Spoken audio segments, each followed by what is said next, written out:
Alright, the time has come to shower in the Kimbo. I have not seen this done before. There aren't a whole lot of YouTube videos out there on Kimbo.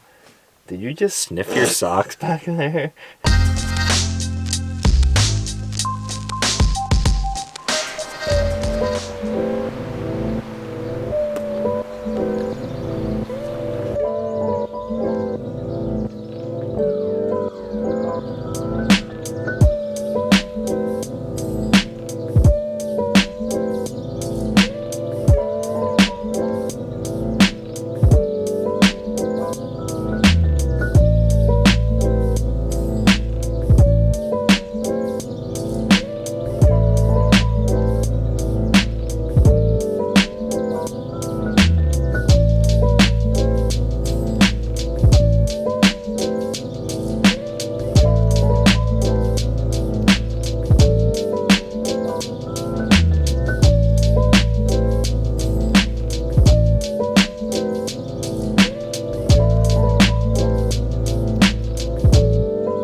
Yep.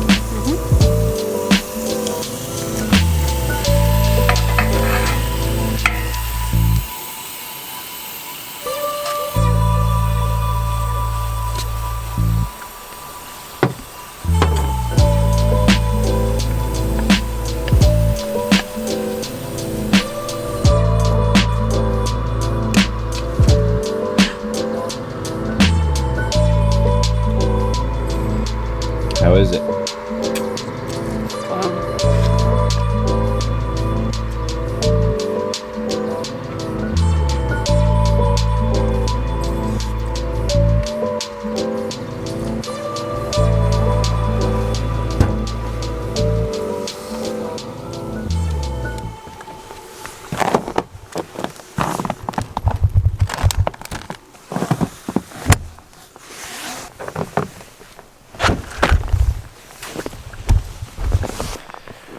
Good morning, everyone. Back with another episode of Stuff and Things.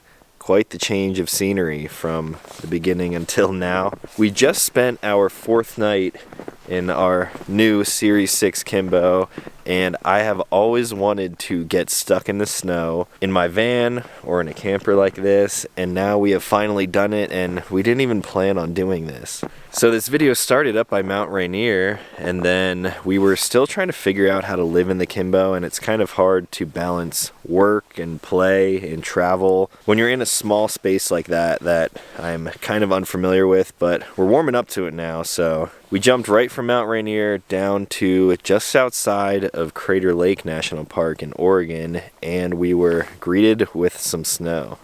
We are just outside of the north entrance of Crater Lake. I don't know if it's actually open because I don't know how they deal with the park when there's snow. The truck and the Kimbo, though, look awesome. The reason why I've always wanted to get sort of snowed in, especially in something like the Kimbo, is because of how cozy it is on the inside. Let's see if Ashley's awake. The truck is super tall, the way that it's parked right now. Hello? You awake? Can I help you? Morning, buddy. Morning. How'd you sleep?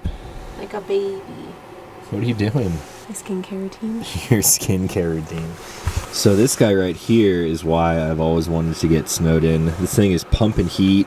We had it running last night. It was nice and toasty in here, and then we turned it off when we went to sleep. Woke up at about 7:30 and turned the Dickinson heater back on, and now it's toasty warm in here. Now, when it comes to heat in the Kimbo, especially in a winter setting like this, we were coming in and out of the tailgate last night, so it was snowing pretty dang hard when we got in. We're getting a little bit of snowfall in here. We're kicking off our shoes on the bamboo entryway, so humidity is very high right now. It says it's 66% humidity in here, but I think it's a little bit more than that because the windows have condensation on them, and I guess nothing else really does. The front door up here has a little bit too because, of course, the heat is right here, and this is kind of like metal to metal transfer with the rivets, but of course this door is insulated as well. Now the plan today was to go out and hike in Crater Lake National Park. However, I don't know. They probably got just as much snow as we did here. We're only like 10 minutes from the north entrance. The north entrance is closed? Yeah. Okay, that's what I thought. So we're gonna have to drive like an hour or so and go all the way around. How do I look? You look great. You. Now before we get going on this adventure, we of course have to tidy up the Kimbo a little bit, put things away, the fan. I do have an update on the power system down here. Currently at 29%, only putting out about 36 watts with the fan running for the Dickinson heater and the lights in here. When we were camping by Rainier, I was sort of stress testing this whole thing, so I was charging my iPad, my computer, my cell phone all night, as well as running the dehumidifier, which I really should be doing right now. I think the battery lasted until we got into camp at 2, then it ran until maybe like 4 in the morning. I don't know how long it actually ran, but I did run the battery all the way down to 0. So we needed to get out of those trees and get to solar because we do have 200 watts of solar on the roof. But I came up with another plan.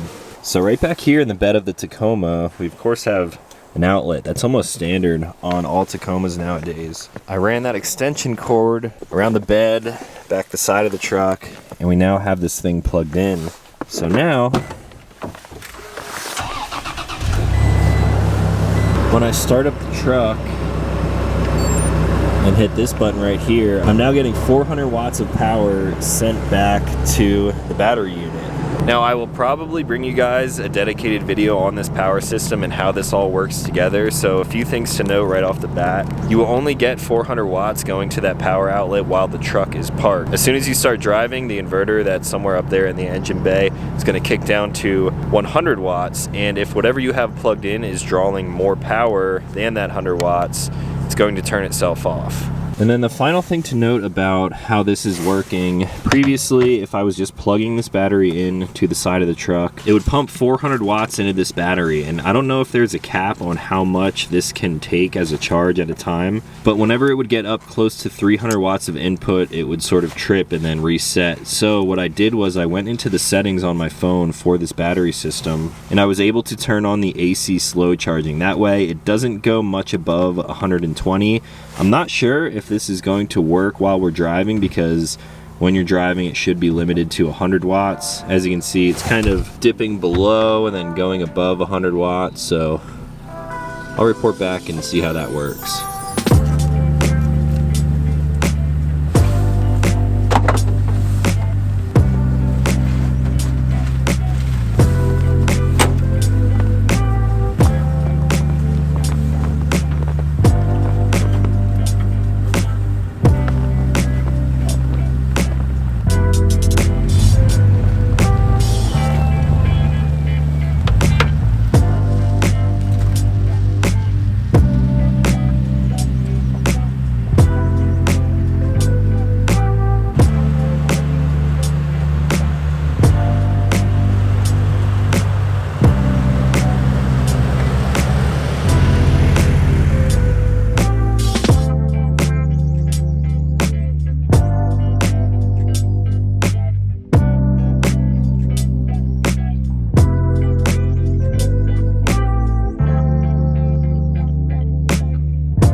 Alright guys, we have made it all the way up to Crater Lake here in Oregon. What you think? It's so beautiful. It's pretty wild. Definitely one of the coolest mountain lakes around. Insanely deep, old volcano.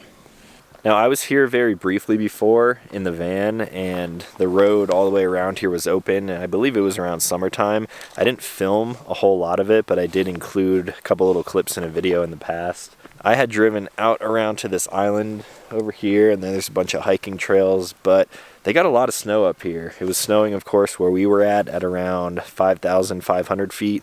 We're up here at about 7 now, and there was a ton of snow on the way in, so I don't think we're really going to be able to hike or go many other places than just standing on the edge of the rim right here. Getting them shots? Got those shots. So this stop may have been a little bit short-lived because of all the snow up here, but at least Ashley got to see it now. It is still beautiful. I'm not even sure if the visitor center or the cafe is open.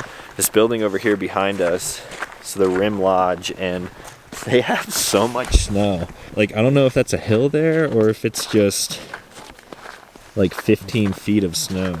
Look how much snow. It's a lot. Looks like we're in Tahoe. We should go to Tahoe. I think we will actually go to Tahoe. Not in this video, but maybe this week. Alright, so the Rim Village was open. We started putting new stamps in our passport book. I got this thing a while ago, and throughout COVID, I wasn't stamping it at all the national parks that we went to, so it's kind of like a gimmicky thing to do, but So gotta go back. still cool. I also grabbed a sticker for Crater Lake, and I think we're gonna stick up the propane door over here on the Kimbo. Do you wanna put this on now? First national park stop. Boom. Hopefully that stays. Well, we have made quite another change of scenery again.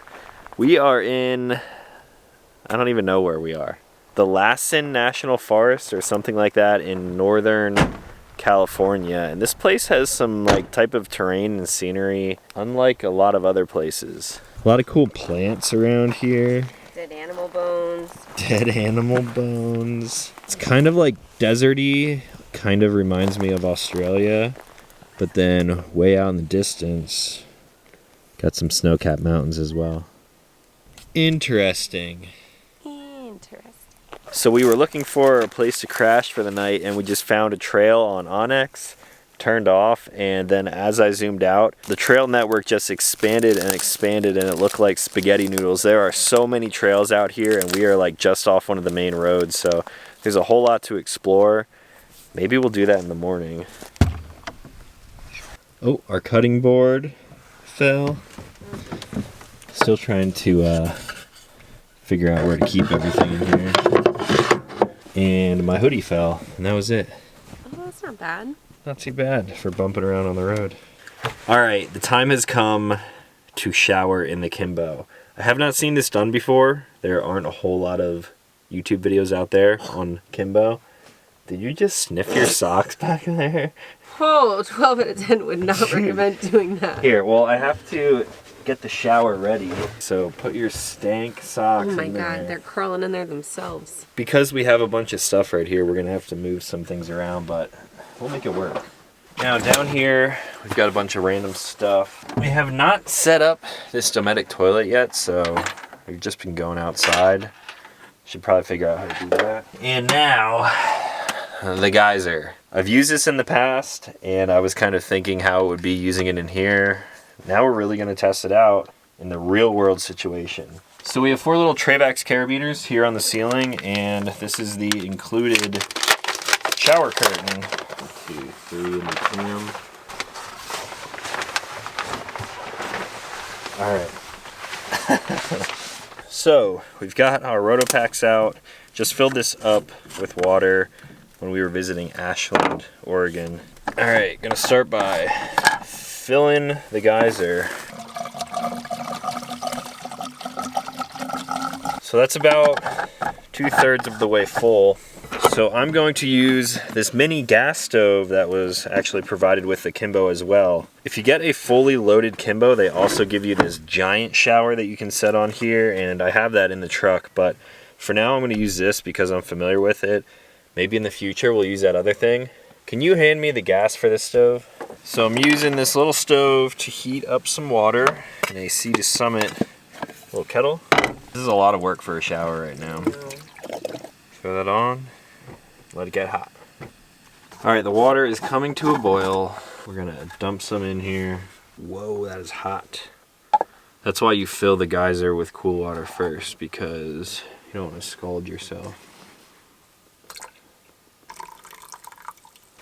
Alright, I'm gonna stand in here like this. I'll let you guys know how it went in a second. What was that, 5-10 minutes? Maybe 3 minutes? I don't know, that was quick, but the shower worked. There is definitely a learning curve. I thought I could leave a little bit of a gap here to kind of get access to the water pump, geyser and everything, but I was dripping a little bit. Turned the fan on afterwards and it's drying out in here. Overall, not too bad. I also forgot to unravel the drain hose from the propane in there, so got that out, everything drained out the back. I switched to this wash right here, Sea to Summit Wilderness Wash. This one was a little bit more lathery, so you'll probably like that one more. I didn't even use the full tank on the geyser just because I was being very conservative with water. So I'm gonna fill this thing back up for Ashley. Mine was also a little bit cold. I'm gonna boil more hot water. That way you get your hot shower. I can burn my skin off. Because you're gonna be grumpy if it's cold. I would never be grumpy. You're grumpy right now.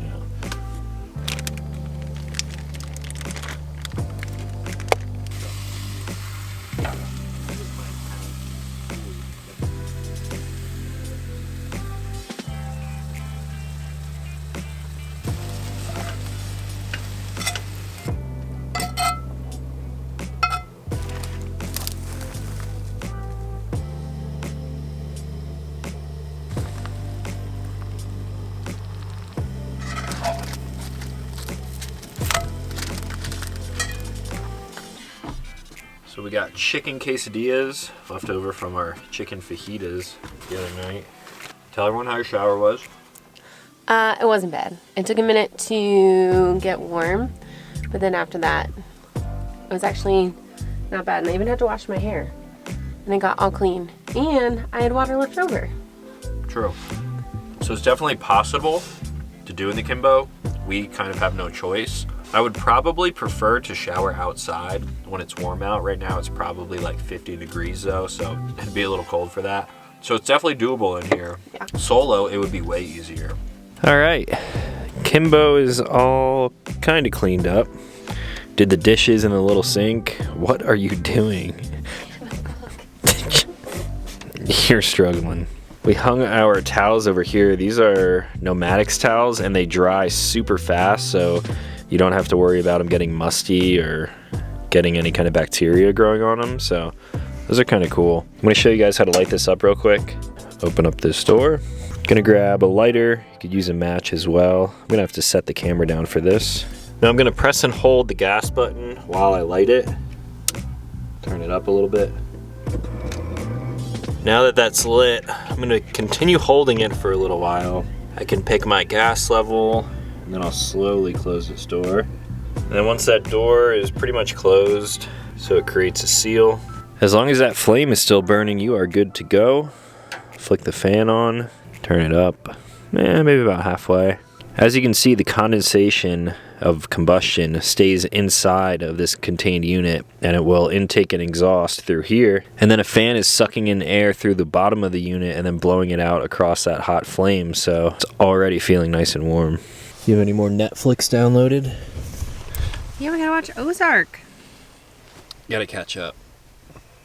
So while it's still pretty early, I think it's only like 8:30, almost 9 o'clock at night, we're going to bed because we're old. We did do quite a bit of driving today, and I mean, I guess we still did a lot. And then tomorrow we can wake up and do it again. I think we'll go to Reno tomorrow. Yeah, Reno. So that is all for today. If you guys are new to the channel, consider clicking subscribe. I make new videos every week. As always, thanks for watching. I'll talk to you in the next one.